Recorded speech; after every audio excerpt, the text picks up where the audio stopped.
მოგესალმებით ყველას. 2011 წელი გამორჩეულია მასშტაბური სოციალური მოძრაობებით და პროტესტებით. დაწყებული არაბული გაზაფხულით გაგრძელებული გასულ თვეში ამერიკის მთავარი ფინანსური ცენტრის Wall Street-ის დაკავებით მშვიდობიანი დემონსტრანტების მიერ. ეს პროცესი ახლაც გრძელდება. გაიმართა გლობალური მოძრაობის ხარდასაჭერი აქცია, რომელსაც ათასობით ქალაქი შეუერთდა განხილვათა 15 ოქტომბერს. მანამდე და განსაკუთრებით 2008 წლის ფინანსური კრიზისის შემდეგ ნათელი გახდა, რომ არსებული წესრიგი არ არის ალტერნატივა და ის იმყოფება ღრმა კრიზისში.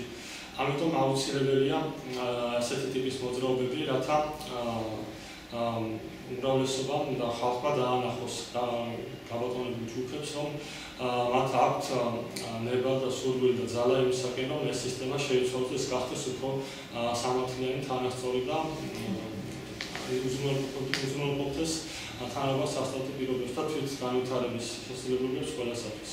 მე ვფიქრობ, რომ ამგვარი ტიპის აქტივიზმის გავრცელება ძალიან დადებითი იქნება საქართველოშიც, რადგან საქართველოს დგას სწორედ ისეთივე პრობლემების წინაშე, როგორც ამ გლობალური მოძრაობის მონაწილე ჩვეულებრივი აქტივისტები. საქართველოს განვითარებას ბოლო 20 წლის განმავლობაში ხდებოდა ასეთი ნეოლიბერალური სცენარით, რომელიც განაპირობებს იმას, რომ სულ უფრო და უფრო მცირდება სახელმწიფოს სოციალური პასუხისმგებლობა, სულ უფრო და უფრო მიზდება უთანასწორობა, ქონებრივი უთანასწორობა მდიდრებსა და ღარიბებს შორის და სულ უფრო და უფრო ნაკლებ მოქალაქეს აქვს შესაძლებლობა, რომ იმუშაოს და იცხოვროს ღირსეულად.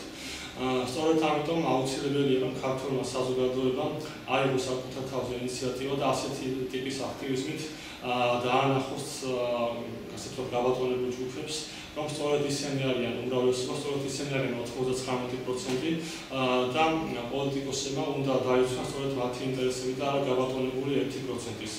ჩვენ გვჭირდება მკვეთრი და ნათელი იდეოლოგიური ტრანსფორმირება, რომ რათა შევქმნათ უკეთესი საქართველო და უკეთესი მსოფლიო. 11 ნოემბერს იმართება გლობალური მოძრაობა Occupy Wall Street-ის კიდევ ერთი აქცია ლოზუნგით დაიკავეს მსოფლიოს ყველა ქუჩა. ამ აქციაში საქართველოსაც უნდა მიიღოს ღირსეული მონაწილეობა და დაანახოს მთელ მსოფლიოს, რომ საქართველოშიც არსებობს გავსი პრობლემები და საქართველოშიც ქართული საზოგადოება სოლიდარულია გლობალური მოძრაობით და ჩვენს სურს ჩვენ წვლილი შევიტანოთ უკეთესი მსოფლიოს შექმნაში.